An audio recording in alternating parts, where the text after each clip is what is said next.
Donc le mois dernier, les mécènes ont voté pour 2 navires pour être enregistrés comme guide de 5 minutes, c'est-à-dire qu'ils ont réussi à faire un match nul.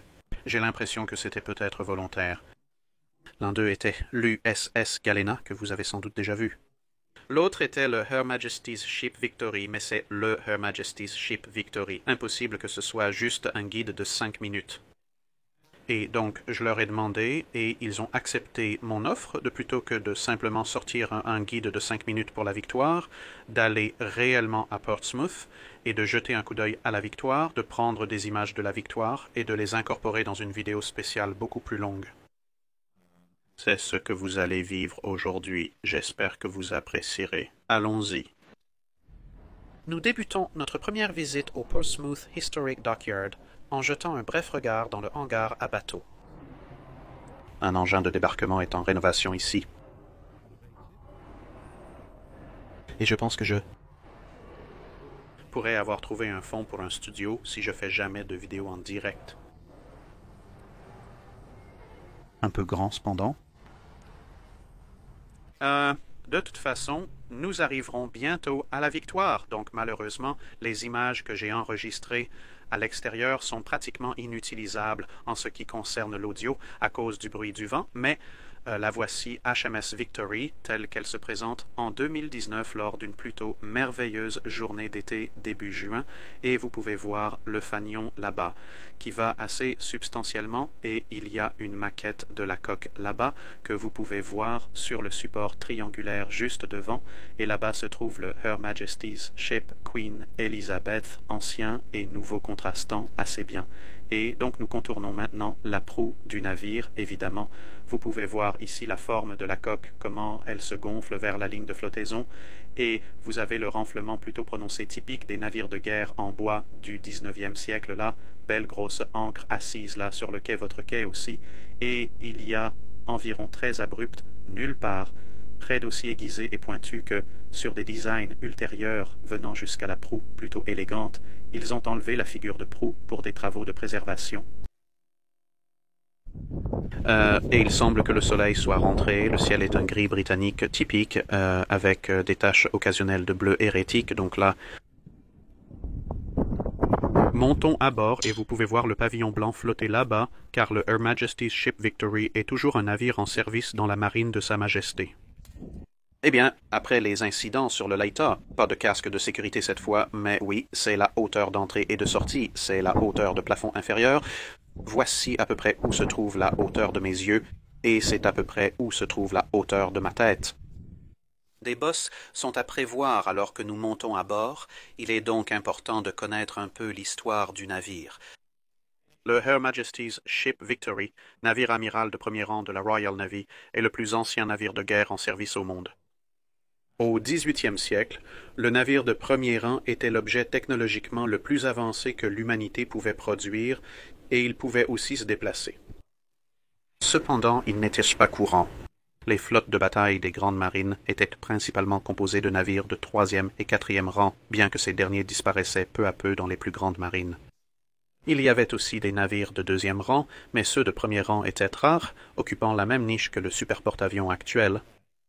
Ils étaient grands, coûteux à construire et coûteux à entretenir, même la puissante Royal Navy ne pouvant se permettre d'en maintenir beaucoup, malgré l'avantage que de tels navires leur avaient donné dans les guerres précédentes, comme les guerres anglo-néerlandaises d'un siècle auparavant.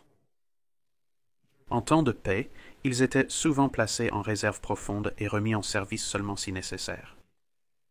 Heureusement, la technologie navale progressait si vite qu'un navire pouvait passer 1 ou 2 décennies en réserve, puis, avec un travail relativement minimal, redevenir directement une unité de combat en première ligne, à condition d'être bien entretenu pendant son temps en ordinaire, le terme utilisé pour le service de réserve à l'époque. Cela signifiait généralement que les navires de premier rang pouvaient durer des décennies et avaient donc besoin d'être remplacés relativement rarement, du moins entre les mains de la Royal Navy, qui, à part quelques Hollandais agaçants, était généralement assez douée pour garder la main sur ses premiers rangs, complétés occasionnellement par des dons utiles en action de la part des marines étrangères, généralement les Français.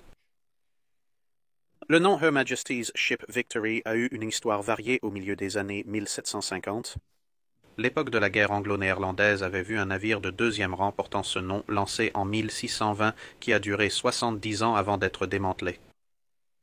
Et ensuite, un navire de premier rang de 100 canons, le Her Majesty's Ship Royal James, a repris le nom en 1691 pour maintenir la continuité.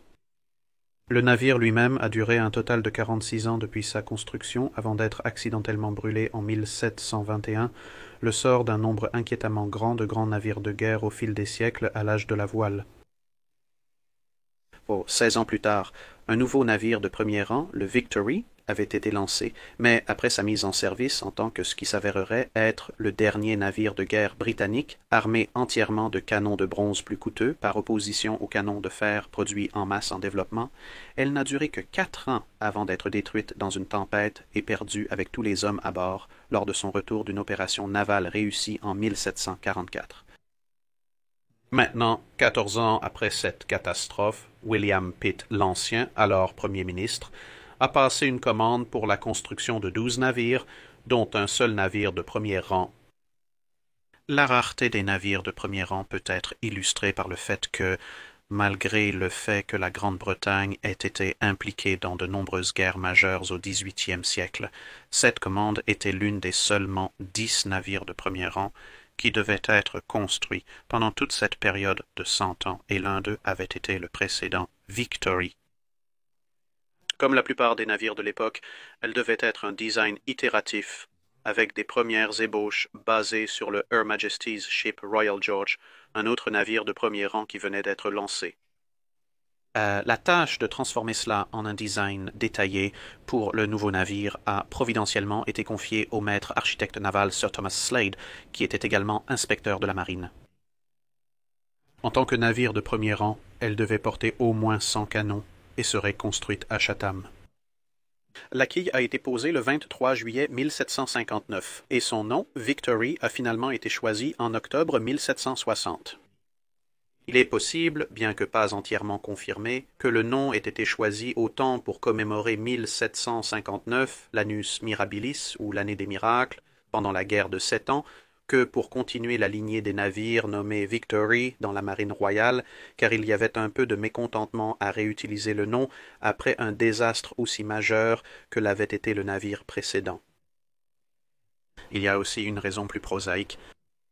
Parmi la demi-douzaine de noms que l'Amirauté avait trouvés qui étaient appropriés pour l'une des principales unités de combat de la marine royale, il s'est avéré qu'ils avaient déjà construit des navires portant tous ces noms sauf un, et Victory était le seul qui ne nécessiterait pas de faire venir un autre navire et de le renommer également.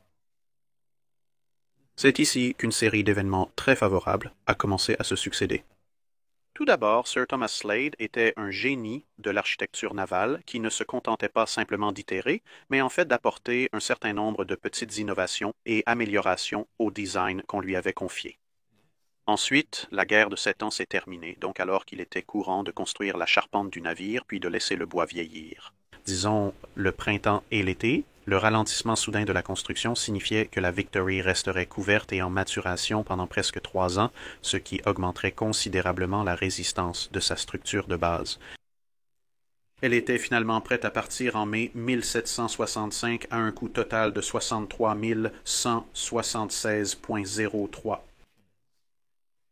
Maintenant, cela peut ne pas sembler beaucoup aujourd'hui, et en effet, un simple calculateur d'inflation suggérerait que cela équivaut à 8 à 11 millions dans l'argent d'aujourd'hui, mais en termes de coût économique réel pour le pays, une estimation plus vraie de l'impact sur les finances nationales ou ce que vous pourriez considérer comme le pouvoir d'achat serait quelque chose de l'ordre de juste plus d'1 milliard de livres.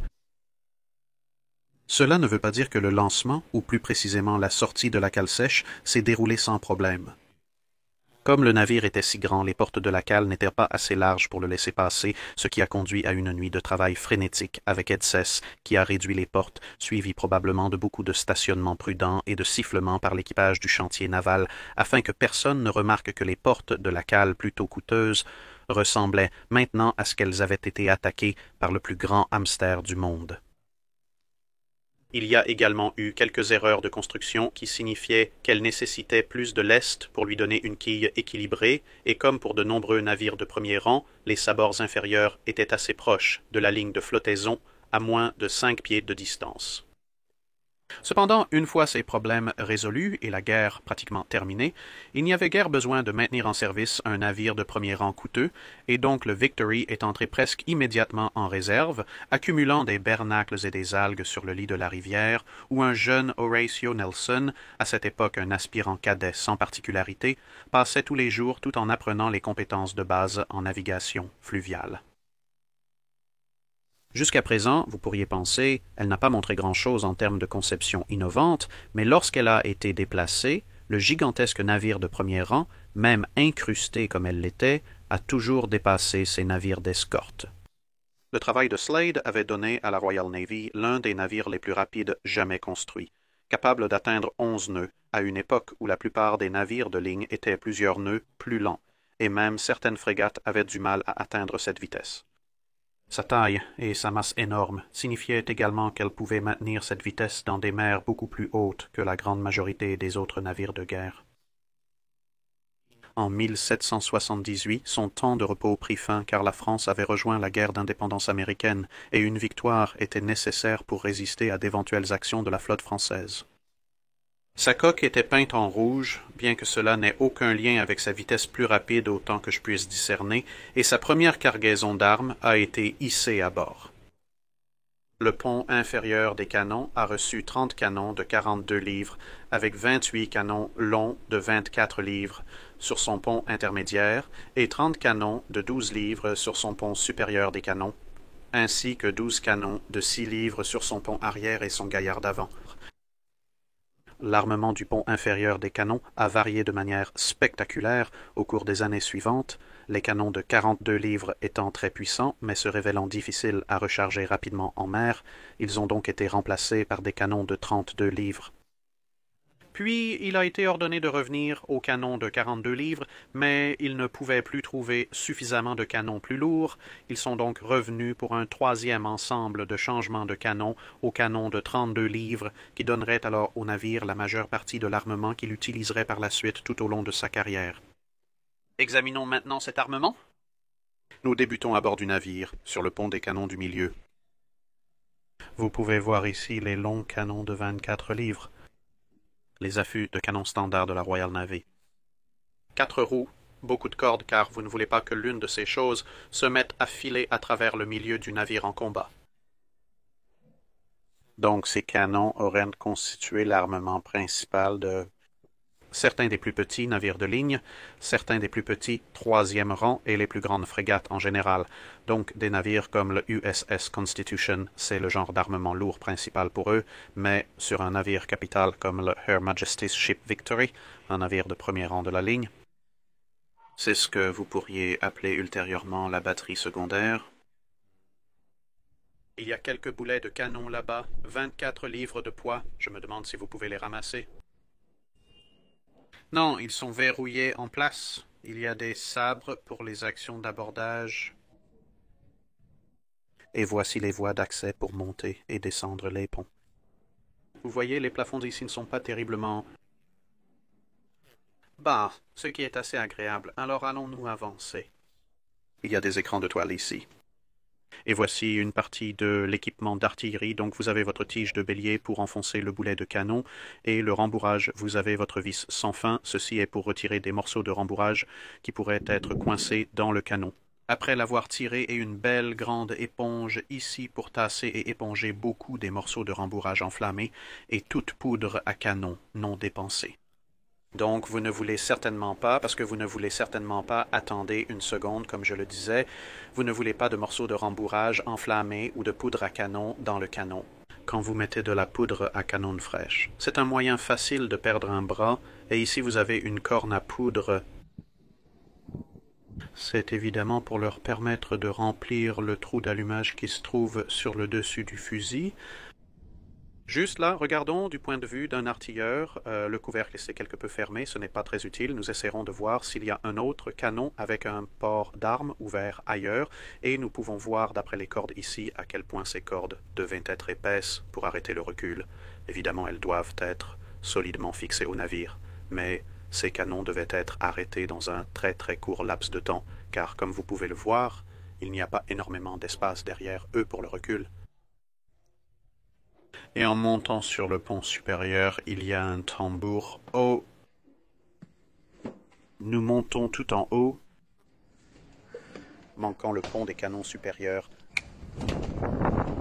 Montons sur le pont principal. Voilà la roue. Voyons ce que nous pouvons trouver d'autre. Donc ici, sur le pont principal, nous avons un petit ensemble de canons de chaque côté. Juste 6 d'entre eux là, complétant la puissance de feu du navire. Évidemment, ce seront des canons plus légers. Et là-haut, malheureusement, nous ne sommes pas autorisés. Grâce à ce bout de corde que nous respecterons,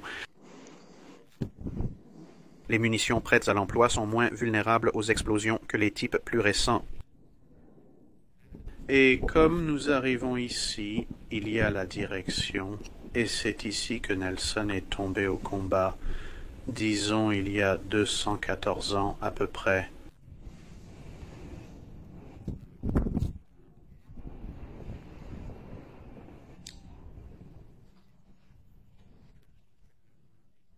Voici le navire. Volant, double volant, comme on peut réellement voir, et il y a la corde qui descend de cette façon vers le réel. Gouvernail et barre, et il y a une partie du mât qui monte par là. Cela a été en grande partie détruit, et les personnes qui le manœuvraient ont été tuées pendant la bataille de Trafalgar. Maintenant, ici, à la poupe du navire, derrière le volant, encore plus de canons avec des sabords prêts à partir, et aussi, comme vous pouvez le voir, ces fenêtres pourraient également être ouvertes comme des sabords, donc bien que cela aurait été les quartiers des officiers pendant les voyages normaux. Vous deviez vivre avec ce genre de choses à côté de vous, et quand c'était l'heure de la bataille, il vaut mieux espérer que cette fente n'est pas ici parce que c'est essentiellement un danger d'éclat et de shrapnel.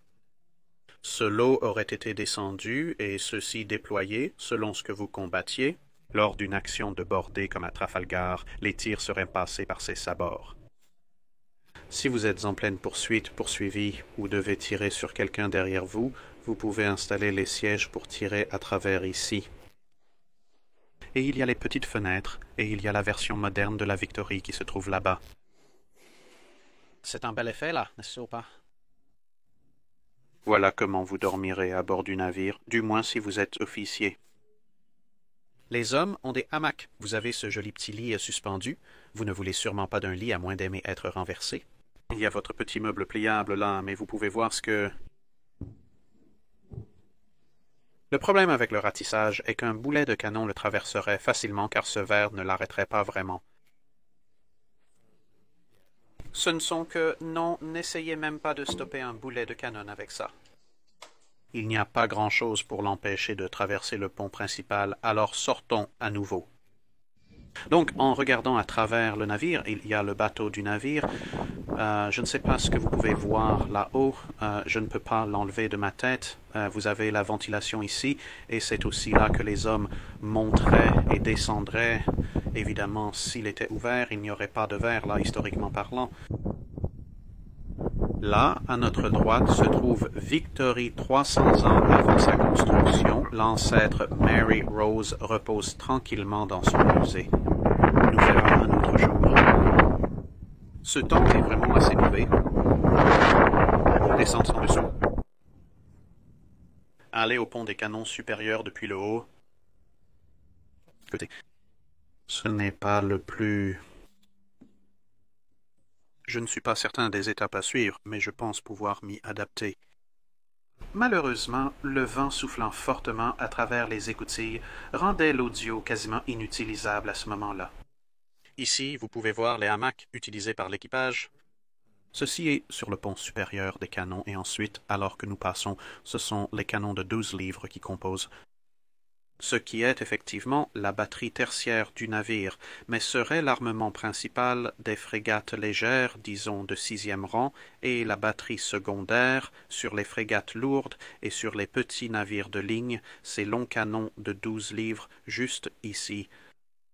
Donc si nous faisons un panoramique rapide, vous pouvez voir qu'il y a un certain nombre de ces canons ici et là, leurs boulets de canon que vous pouvez voir beaucoup plus petits que certains des autres que nous avons vus plus tôt. Et si nous regardons à gauche, passer devant moi, voilà, alors vous pouvez voir les outils de menuiserie, tout très important, car le navire est bien sûr fait de bois, donc c'est ainsi que vous maintenez le navire intact. Et ici, nous voyons qu'il y a quelques sceaux plutôt anachroniques là, et un authentique. En venant ici, très utilement signé s'il vous plaît, ne touchez pas, se trouve une caisse de pistolets à silex de calibre inquiétamment grand, à utiliser lors des actions d'abordage ou pour défendre le navire, et quelques épées, parce que jamais assez d'épées, en gardant à l'esprit que lorsque vous regardez le pont des canons, c'est là que vous mangiez, viviez, travailliez, dormiez et possiblement mourriez. Espérons que ce ne soit pas le dernier si vous étiez chanceux, mais c'est un bel espace bien grand, à part le plafond, c'est un bel espace bien grand. Si vous êtes juste une ou deux personnes qui se promènent, mais je ne voudrais pas nécessairement vivre ici avec plusieurs centaines d'autres personnes, et il y a des mousquets et des baïonnettes, bien sûr, on ne peut aller nulle part sans sa baïonnette dans des boîtes. Et voici la continuation de ce système de trappe que vous avez vu en haut, parce que, rappelez-vous, c'est le 18e siècle, il n'y a pas de climatisation, donc vous feriez mieux d'espérer que ceux-ci acheminent l'air vers les parties inférieures du navire, sinon ça va devenir très étouffant très très rapidement. Encore un peu plus d'équipement du navire, là.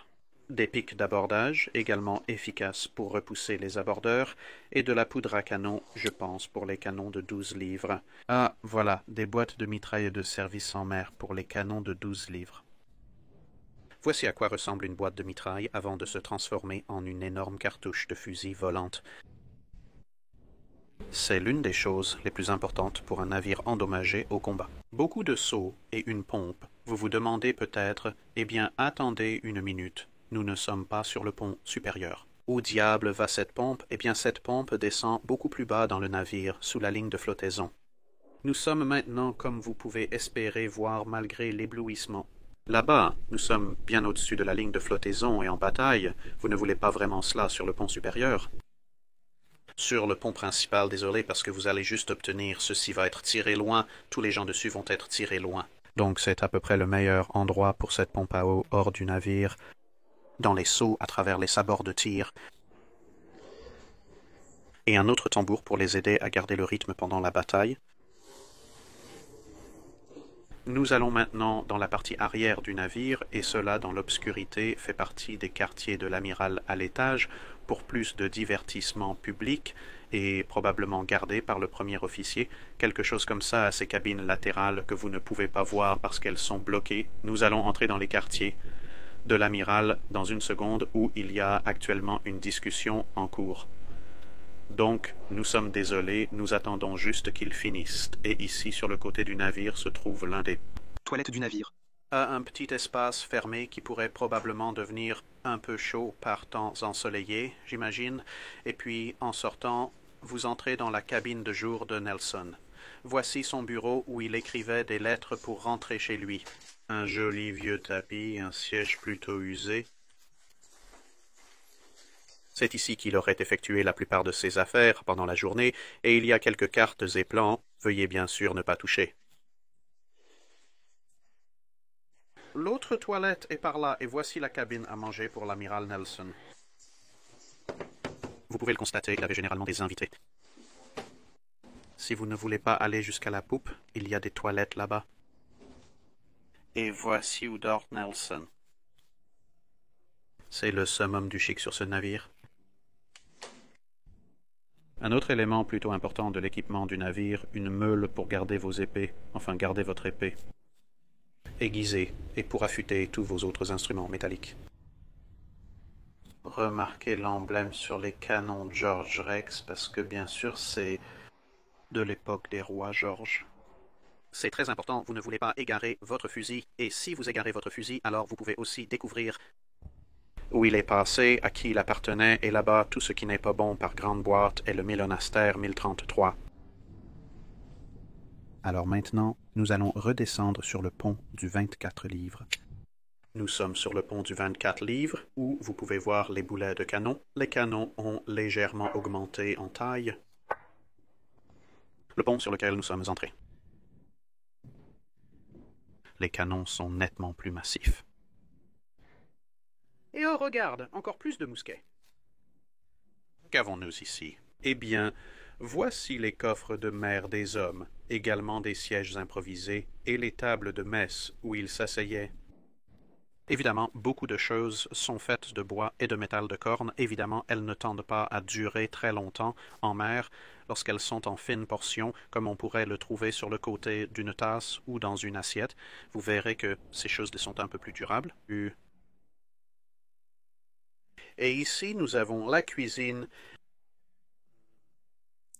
Malgré les blagues sur la cuisine anglaise, ils ont tenté de conserver un maximum de produits frais, même s'ils ne se gardaient pas longtemps. Il y a le fameux biscuit de mer. Ça va? Vous pouvez vous nourrir et vous défendre avec une arme de mêlée improvisée en cas d'abordage. Et voici le poêle de la cuisine.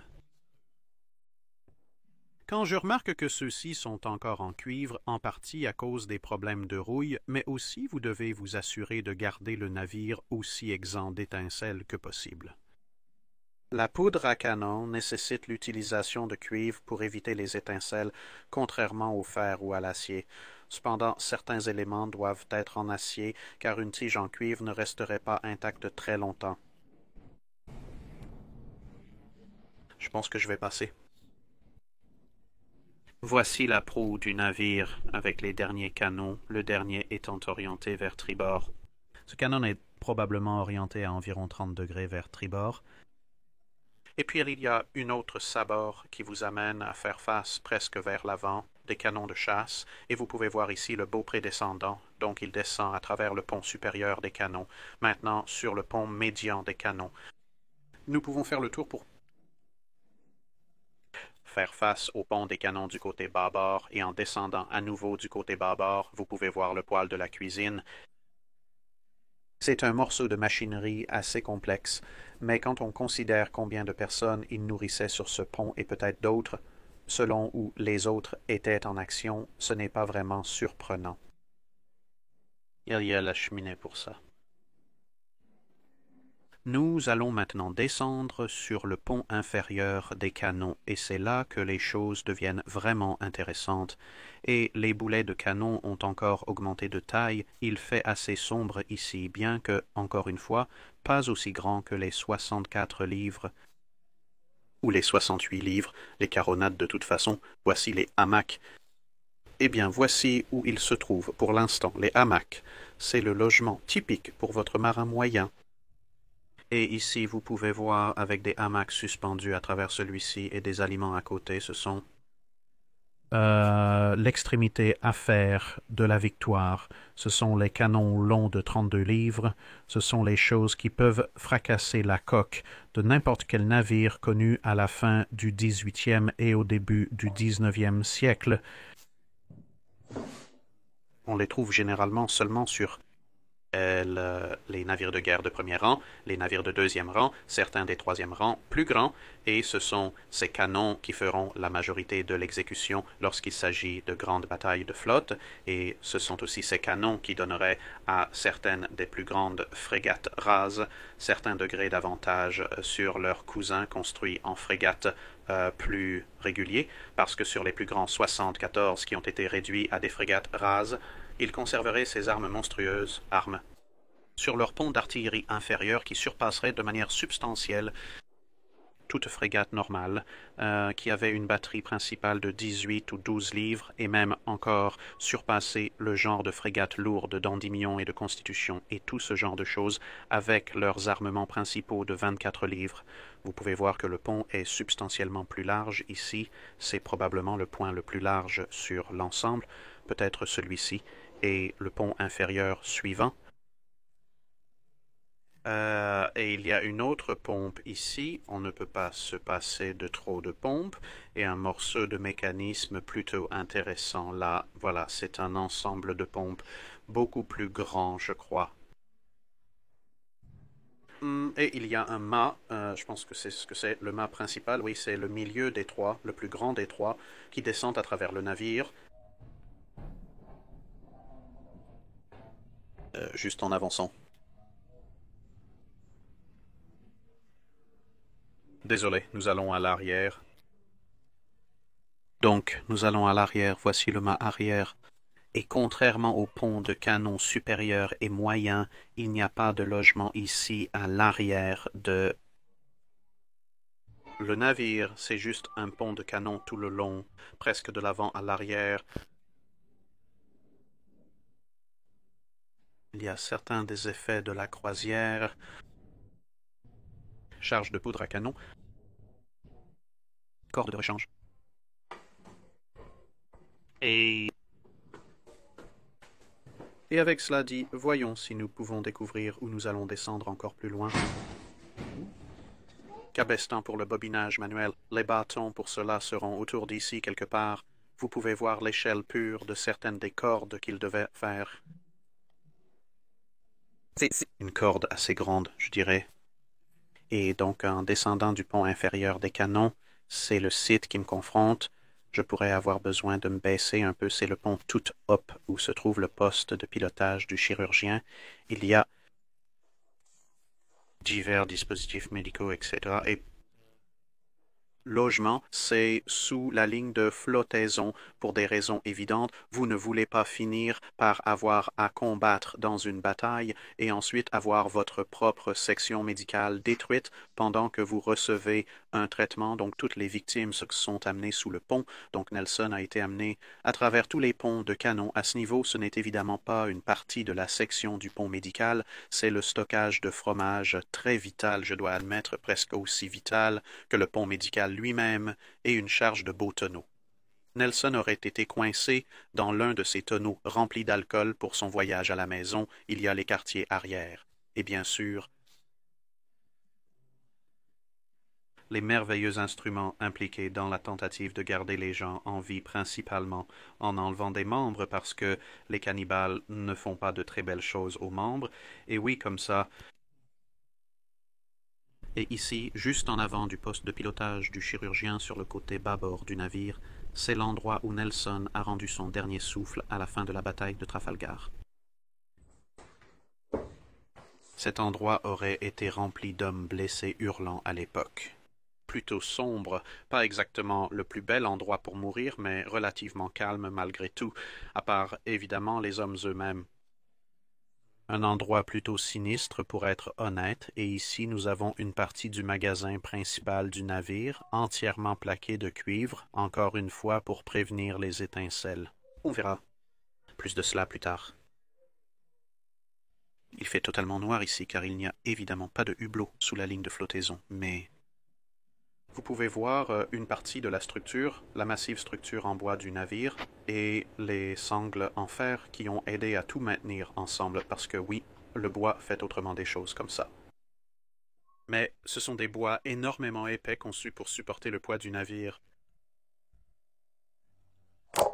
Aïe. 2 neurones en moins et un nid de câblage plutôt impressionnant là-bas. C'est encore plus grand. Chacun des fils sur ce gros câble-là est aussi gros que tout le câble que j'ai mis dans ma main plus tôt. C'est un vieux substantiel. Nous sommes à l'avant du navire, toujours sur le pont Orlop dans le magasin du bosun, donc vous voyez que la corde de rechange est gardée ici, le gréement de rechange, les poulies,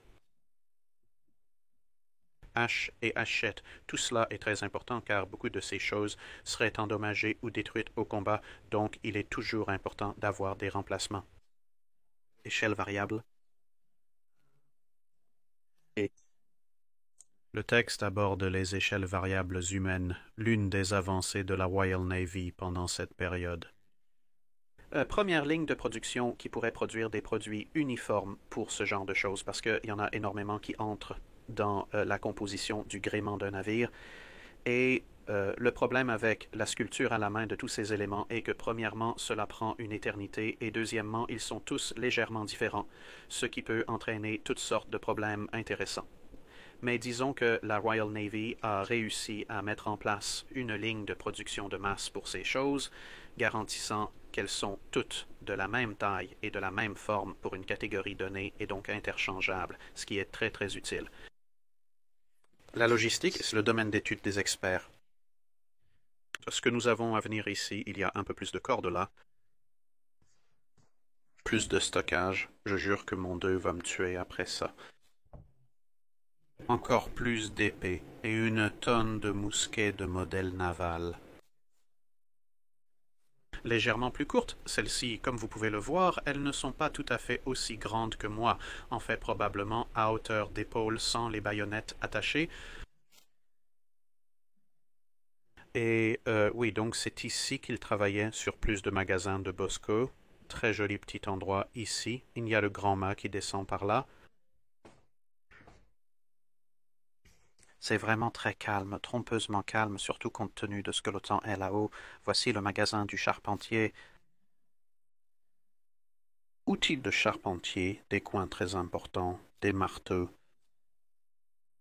Un autre tablier, quelques bricoles en réparation comme vous pouvez le voir. Des balles.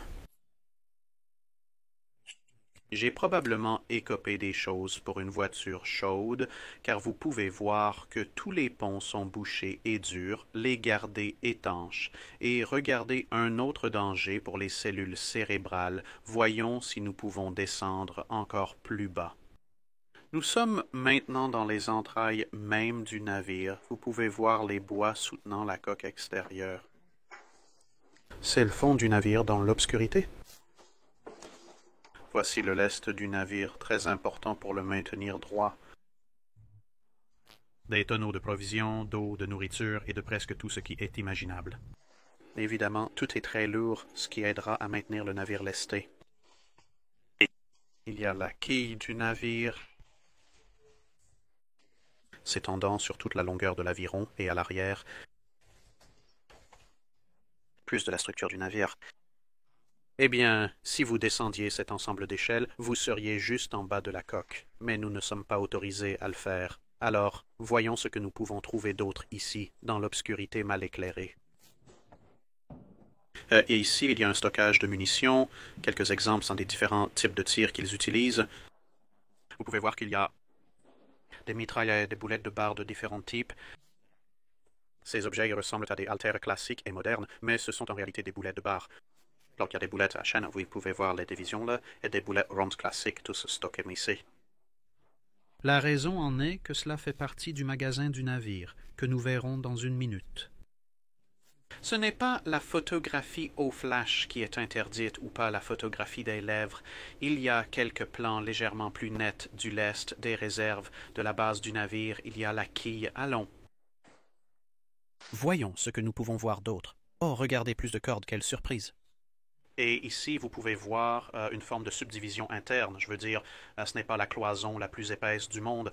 Elle a des trous, mais il y a des trappes pour ça, mais c'est une forme d'intégrité étanche, ce qui signifie que si le navire commence à prendre l'eau, il ne va pas être complètement inondé par une seule brèche dans la cale. Pour ça que cette partie du navire est un peu plus vide, où ils ont retiré le lest pour des raisons de ventilation, et puis il y a la quille qui continue à courir sur toute la longueur du navire. Et c'est ça, sortant par le côté du navire, émergeant sous l'eau. J'ai perdu quelques cellules cérébrales sur certains ponts dans des images perdues. Aïe, ça fait mal.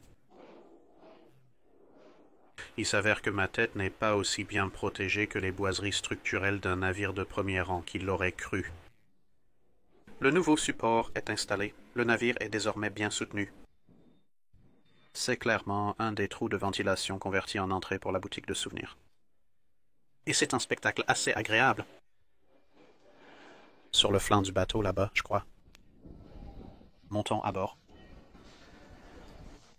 Il s'avère que les magazines sont en rénovation, donc je vais devoir vous les décrire séparément, peut-être avec quelques photos précédentes. Et donc maintenant que vous avez réellement traversé le navire, revenons à un peu d'histoire de l'exploitation du navire. Donc, si vous pouvez vous rappeler d'il y a environ une demi-heure, le navire vient d'entrer en service actif, et en tant que navire amiral de l'amiral Keppel, un peu moins de 30 navires britanniques de ligne apercevraient et engageraient une force française à peu près équivalente le 23e juillet 1778, à environ 100 miles à l'ouest d'Ouessant. Les Français voulaient éviter la bataille et ils avaient le baromètre météorologique, ce qui, en termes d'âge de voile, signifie que le vent est derrière vous par rapport à l'ennemi. Cela vous permet de les charger à volonté, tandis qu'ils doivent lutter contre le vent s'ils veulent se rapprocher. Mais la flotte britannique se trouvait entre eux et leur port d'attache et donc, après beaucoup de vent, de pluie et de manœuvres, la bataille est devenue inévitable. Cependant, les Français ont réussi à passer en opposition sur la colonne britannique avant de tenter une échappée vers la sécurité, avec la victoire engageant le premier rang Britannia de 110 canons et le deuxième rang Ville de Paris de 90 canons. La bataille a donc été quelque peu indécise en raison du seul passage de tirs d'artillerie. En 1780, la Victoire a été revêtue de cuivre, ce qui lui a permis de conserver ses excellentes capacités de navigation bien plus longtemps qu'auparavant. Et elle était de retour en mer avec 11 autres navires de ligne et une demi-douzaine d'escortes avant longtemps. Leur cible cette fois était un convoi marchand français, mais lorsqu'ils l'ont trouvé, ils ont découvert une grande force d'environ 20 navires de ligne français protégeant le convoi. Heureusement cependant, l'escorte était sous le vent dudit convoi, et donc les Britanniques ont décidé de se contenter de voler les 3/4 des marchands avant que l'escorte ne puisse virer au vent pour les engager. Puis ils se sont enfuis avec tous les prix, laissant ce qui restait du convoi à une tempête montante. Cela a en fait eu un effet d'entraînement significatif car le convoi et une grande partie de l'escorte étaient destinés aux Caraïbes et avec la plupart de cette force dispersée ou capturée, seulement une poignée a réellement atteint sa destination, laissant une force française destinée à capturer la Jamaïque en infériorité numérique 36 à 33 à la bataille des Saints, où l'amiral Rodney capturerait 4 de leurs navires, en détruirait un autre et endommagerait lourdement le reste, ce qui a mis fin aux ambitions françaises de nettoyer les possessions britanniques dans les Caraïbes, du moins pour l'instant. En 1782, certaines améliorations étaient dues. Les canons de 6 livres sur le pont supérieur ont été remplacés par des canons de 12 livres et ils ont également acquis une paire de caronades de 68 livres pour son armement de proue. Aggravant, la Royal Navy ne compte pas réellement les caronades à courte portée lorsqu'il s'agit de lister le total des canons du navire, ce qui signifie que pendant cette période, la cote d'armement indiquée pour les navires de guerre de la Royal Navy est souvent très trompeuse car seuls les canons longs sont inclus. Il est désormais évident qu'on peut les trouver sur le pont supérieur, près de la cloche du navire. Une fois de plus, les windnoyers rendent cela totalement horrible. Contrairement à la cloche de l'État, ils ont attaché celle-ci en place, donc vous ne pouvez pas la sonner, mais si vous allez à ce qui est la proue tribord du pont, vous pouvez voir ici la complexité du gréement impliqué. Ce n'est qu'une partie du gréement. Souvenez-vous, parce que cela ne soutient que le mât de misaine, les mâts supérieurs et beaucoup de voiles et de cordages ne sont pas encore en place. Il y a un canon de 12 livres sur le pont supérieur, évidemment, comme je l'ai dit, en remplacement des 6 livres, et il y a un des caronades de 68 livres. Maintenant, comme vous pouvez également le remarquer, ce n'est pas sur un chariot standard, contrairement aux 12 livres là-bas, c'est juste effectivement sur un support pivotant.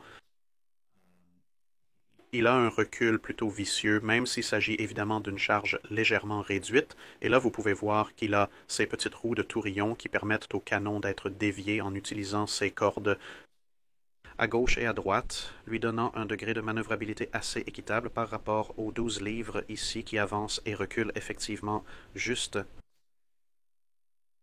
Alors venez à l'avant et vous pouvez voir que ce sont les boulets de caronade de 68 livres, ce sont les plus gros morceaux de munitions sur le navire, une puissance de feu assez substantielle présente là, et ensuite, si nous passons devant le grand mât, glissé à travers cette petite ouverture, il y a l'autre. Avec ses armements supplémentaires, la Victoire a mené une flotte de 35 navires pour ravitailler Gibraltar.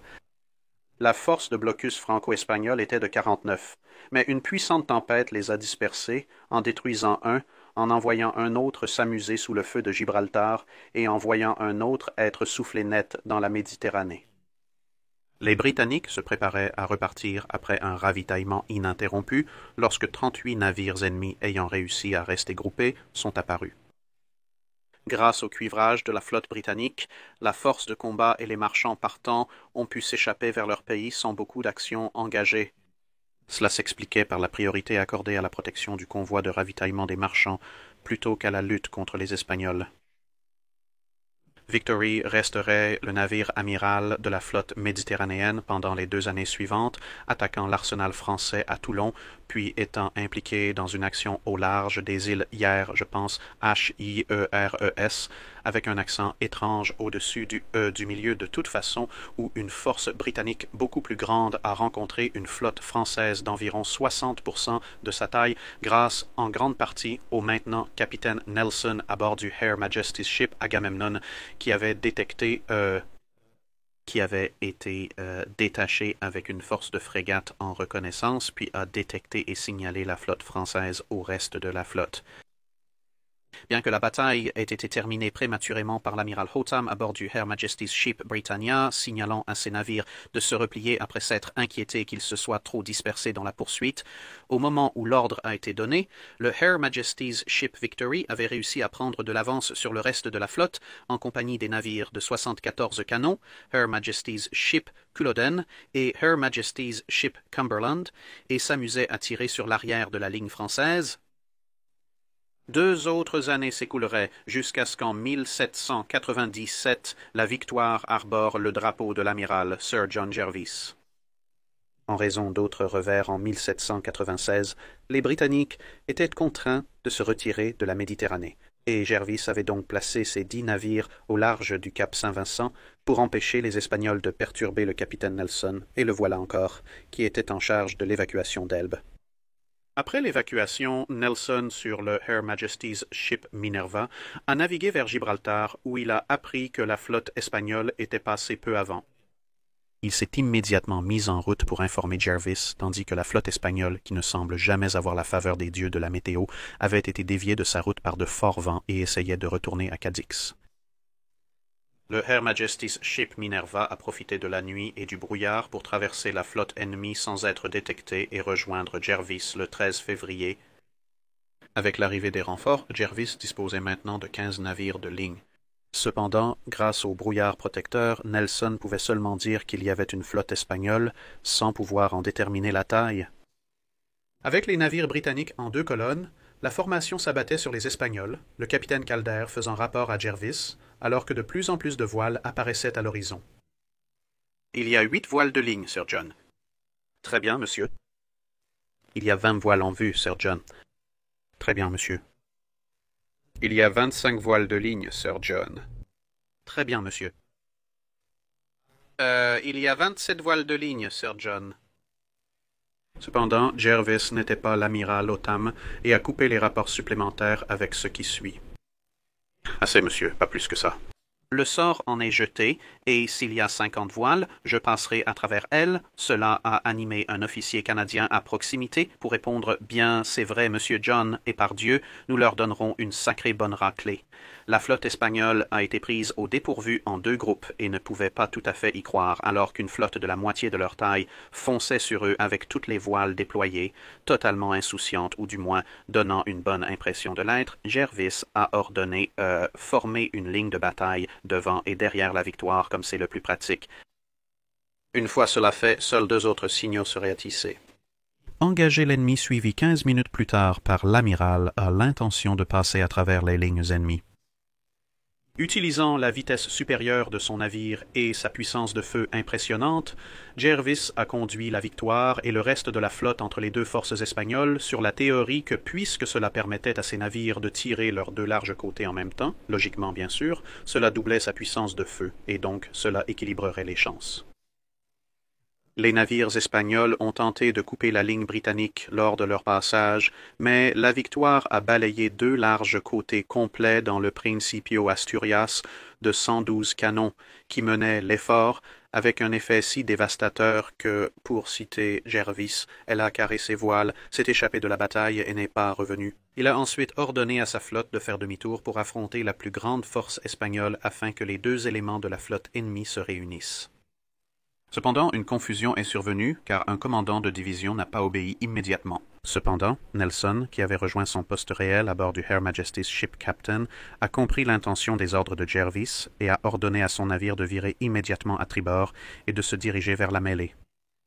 C'est exactement ce que voulait Jervis, et d'autres navires britanniques à l'arrière de la ligne ont rapidement suivi. Alors que Nelson était en train de capturer presque à lui seul 2 navires espagnols de premier rang, le Salvador del Mundo, de 112 canons, était engagé par les petits navires de 3e rang Diadème et Excellent. Lorsque les officiers du Salvador del Mundo ont aperçu la Victory s'approchant dans une position de rafale, avec une lueur dans l'œil de Jervis et un rire maniaque sur les lèvres des artilleurs de carinade, le navire espagnol a donc décidé que c'était le bon moment pour mettre fin à la journée et s'est promptement rendu. Le plus grand navire de guerre du monde à l'époque, le 4-pont Mahogany Santissima Trinidad a également brièvement baissé ses couleurs avant d'être menacé par d'autres navires espagnols et aidé par des frégates. Au total, les Britanniques repartiraient de cette victoire avec 4 nouveaux ajouts à leur flotte. Avec ce succès éblouissant, Victory se retrouva chez elle pour la première fois depuis plusieurs années, et on a découvert qu'elle avait des faiblesses significatives dans ses bois de poupe et a donc été déclarée inapte au service actif pour être transformée en navire hôpital. Cependant, le destin interviendrait à nouveau et en 1799, le Her Majesty's Ship imprégnable de 2e rang s'échoua et resta coincé. Se retrouvant maintenant à court d'une unité majeure de ligne de bataille, l'amirauté a décidé de réparer plutôt la Victory et ainsi, au cours des 3 années suivantes, au coût de 70 933 livres, 0 shilling et 0 penny, légèrement plus que ce qu'elle avait coûté à construire entièrement, la grande réparation a été entreprise. De nouveaux sabords ont été ajoutés, portant son classement officiel de 100 à 104 canons. La couleur de la coque a été changée du rouge au noir et jaune qui subsiste encore aujourd'hui, et les magasins ont été doublés de cuivre pour la première fois. En mai 1803, le navire restauré était prêt à partir et a reçu le désormais vice-amiral Nelson et s'est immédiatement dirigé vers la mer pour rencontrer l'amiral Cornwallis. En cours de route, Nelson a été transféré sur la frégate Her Majesty's Ship Amphion pour mieux trouver le reste de la flotte qu'il devait diriger, avec Victory se contentant de poursuivre et de capturer une frégate française, l'Embuscade de 32 canons, qui avait été un navire britannique, puis capturé par les Français, et maintenant de retour entre les mains britanniques, avec Victory utilisant à nouveau sa remarquable vitesse pour poursuivre un navire ennemi insoupçonné. L'année suivante, et un peu plus, a été une sorte de chasse à l'oie sauvage, avec la flotte combinée franco-espagnole qui était d'abord censée se diriger vers l'Égypte, puis qui s'est avérée avoir pris la direction des Caraïbes dans le but de détourner la principale flotte britannique afin que Napoléon puisse lancer une invasion transmanche qui malheureusement n'a pas été nommée la Lion de mer. Cependant, en revenant en Europe, la flotte franco-espagnole avait rencontré une autre flotte britannique sous le commandement de Sir Robert Calder. Et bien que la bataille du Cap Finistère ait été indécise en partie à cause du brouillard, et en partie parce que Calder n'était pas aussi disposé à s'engager contre les chances que Jervis l'avait été, elle a servi à détourner la flotte ennemie de leur cours, de sorte qu'ils finiraient par arriver à Cadix plutôt que sur la côte de la Manche, avec une mention spéciale dans cette bataille au Her Majesty's Ship Malta pour avoir affronté 5 navires capitaux ennemis à la fois et en avoir forcé 2 à se rendre. La Victory, après une brève diversion vers l'Angleterre, rejoindrait et renforcerait les forces britanniques au large de Cadix, avec un total de 27 navires de ligne pour faire face à 33 vaisseaux français et espagnols. La bataille de Trafalgar qui a suivi aura sa propre vidéo détaillée à un moment donné dans le futur, donc nous n'entrerons pas dans les détails extrêmes ici, mais la Victory a une fois de plus montré sa vitesse, menant l'une des 2 colonnes britanniques au cœur de la formation ennemie et subissant le feu d'une demi-douzaine de navires capitaux ennemis, y compris la Santissima Trinidad sur le chemin. Un homme entreprenant à bord a décidé qu'un petit tonneau de 500 balles de mousquet constituait un excellent ajout au tir lourd du caronade de 68 livres lorsque l'appel a été lancé pour un double puis un triple tir. Et ainsi, Portant le plus gros fusil de chasse du monde et affichant les signaux célèbres, l'Angleterre attend que chaque homme fasse son devoir, suivi de s'engager plus étroitement avec l'ennemi. La Victory a percé la ligne entre le navire amiral français, le Bucentaure de troisième rang à 80 canons et le Redoutable de troisième rang à 74 canons. À une portée si proche que les flammes des canons brûlaient les fenêtres du navire amiral français avant que l'onde de choc et les boulets de canon n'arrivent, les canons de bâbord de la Victory ont déchaîné une bordée roulante dévastatrice, ratissant le navire amiral français depuis la poupe. En y faisant un trou, décrit comme suffisamment grand pour y faire passer une calèche et 4 chevaux, cela a démonté les canons et déchiqueté l'équipage dans un maelstrom de boulets de canon, de mitraille et des 500 balles de mousquet de la caronade, tuant ou blessant entre 300 et 450 hommes de l'équipage de 750 à 800 hommes en quelques secondes.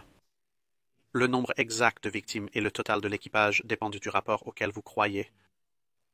Cependant, en un seul coup, le navire amiral français a été mis hors de combat, devenant principalement une cible d'entraînement pour les navires britanniques suivants. La Victory s'est ensuite alignée à côté du Redoutable, dont le capitaine avait entreprenamment formé son équipage au tir de précision et à l'action rapprochée en l'absence de quelque chose de mieux à faire, pendant qu'il était coincé à Cadix, et passerait donc la majeure partie du reste de la bataille à alterner entre le bombardement du navire français et l'extinction des incendies que ses canons avaient déclenchés de peur qu'ils ne se propagent à la Victory.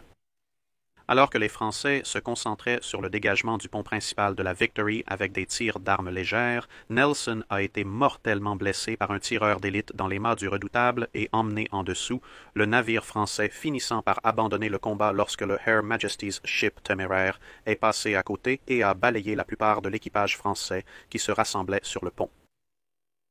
Ayant effectivement résisté à une bonne partie de la flotte ennemie sur le chemin et ayant été exposé à d'autres tirs de navires ennemis tout en étant bloqué avec le Redoutable, la Victory a été gravement endommagée et n'a pas pu se déplacer sous sa propre voile, car elles étaient plutôt une collection intéressante de trous tenus ensemble avec un peu de toile qu'autre chose. Le Her Majesty's Ship Neptune la remorquerait donc jusqu'à Gibraltar pour des réparations avant qu'elle ne ramène le corps préservé de Nelson en Angleterre pour des funérailles d'État. Après cette épreuve, le navire, maintenant âgé de 40 ans, était considéré comme trop vieux et trop endommagé pour être à nouveau réparé à un statut de premier rang, et donc 2 des canons de 32 livres du pont inférieur ont été retirés, et les canons de 24 livres du pont des canons du milieu ont été remplacés par des canons de 18 livres, le navire passant à la classification de deuxième rang. En 1810, elle servait de navire de troupe, et en 1812, elle était un dépôt flottant et une prison.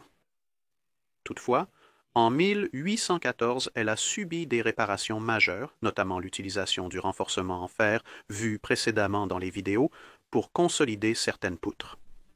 En 1817, elle était de nouveau un navire de premier rang.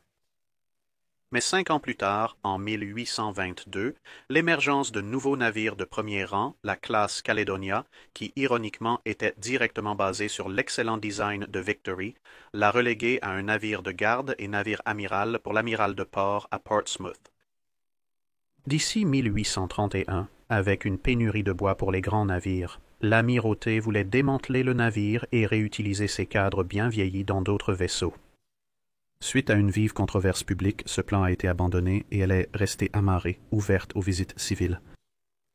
Elle a été laissée à se dégrader sans réparation jusqu'aux années 1880, lorsque le futur duc de Somerset a noté que « Et un navire plus pourri n'a probablement jamais porté le fanion. Je pouvais littéralement passer ma canne à travers ses côtés à de nombreux endroits. » En 1887, elle a eu une fuite et a nécessité un énorme effort d'urgence pour l'empêcher de couler à son mouillage. Cela a incité l'amirauté à commencer à mettre de l'argent de côté pour l'entretien et de 1889 à 1904, la Victoire a également été utilisée comme école navale de télégraphie. L'école a été déplacée après le cuirassé Her Majesty's Ship Neptune, un successeur du navire qui avait remorqué la Victoire jusqu'à Gibraltar après Trafalgar, brisant sa ligne de remorquage sur le chemin de Portsmouth et éperonnant la Victoire. Cela a évidemment causé un trou plutôt majeur et des efforts supplémentaires ont été nécessaires pour maintenir le navire à flot. Pleine de bonnes idées, l'amirauté a de nouveau proposé qu'elle soit mise au rebut, mais avec le 100e anniversaire de Trafalgar qui approchait et l'intervention personnelle d'Édouard VII, qui était roi à l'époque, cela a heureusement été mis de côté une fois de plus. Mais avec l'escalade des coûts de la course aux armements navals qui a précédé la Première Guerre mondiale, peu d'autres choses ont été faites jusqu'à ce qu'en 1921, le navire soit à nouveau dans un très mauvais état. Cela a mené à une autre intervention publique, la campagne « Sauver la Victory » qui a résulté au déplacement du navire vers le numéro 2 quai à Portsmouth, le plus ancien dock sec du monde toujours en service. Après beaucoup de spéculations sur son emplacement final, le fait que la coque ne survivrait probablement pas à un déplacement a signifié que la décision a été prise de la garder en cale sèche de manière permanente. Les restaurations des années 1920 ont rétabli la résistance structurelle du navire, malgré des travaux mineurs jusqu'à la Seconde Guerre mondiale. Bombardé par la Luftwaffe, le navire s'est montré plus résistant que la nouvelle puissance aérienne et les dégâts ont été réparés. Au cours des décennies suivantes, le bois pourri et les ajouts du 19e siècle ont été retirés et remplacés par de nouvelles planches et un programme progressif de restauration à son état de Trafalgar. En 1990, un Dricken FL âgé de 4 ans descendit d'un train au port de Portsmouth avec sa grand-mère et fut emmené à travers les portes de l'arsenal historique par une belle journée d'été pour voir le premier véritable navire de guerre qu'il ait jamais vu en personne. La vue d'un navire de premier rang, entièrement gréé, se profilant dans la lumière du soleil, a suscité un amour de l'histoire navale qui est en grande partie la raison pour laquelle vous écoutez cette chaîne aujourd'hui. Les travaux de restauration à l'état d'origine ont finalement été achevés à temps pour les célébrations du bicentenaire de Trafalgar et la revue de la flotte qui l'accompagnait en 2005. En 2012, la garde du navire a été confiée au Musée national de la Marine royale.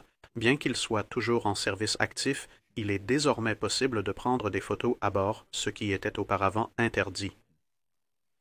Plus récemment, les mâts supérieurs et le gréement ont été retirés pour permettre une rénovation plus extensive, car son long séjour en cale sèche a signifié que la coque et les ponts ont commencé à s'affaisser en raison du stress imposé par les 22 grands berceaux dans lesquels elle était assise depuis plusieurs décennies. Ceux-ci sont maintenant remplacés par un nombre bien plus important de 134 supports que vous avez vus plus tôt dans la vidéo, qui répartiront bien mieux la charge et permettront au navire d'être restauré à un état techniquement navigable. Et donc avec cela, nous concluons notre visite du Her Majesty's Ship Victory. Peut-être qu'un jour, dans quelques années, nous reviendrons et son maître sonnera dans toute sa gloire et les parties qui ont été fermées pour rénovation ne seront plus fermées. Mais voilà, et je vous ramènerai à la narration enregistrée. C'est tout pour cette vidéo. Merci d'avoir regardé. N'hésitez pas à laisser un commentaire ou une suggestion de navire à examiner. Commentez le post épinglé pour les questions de DocSec.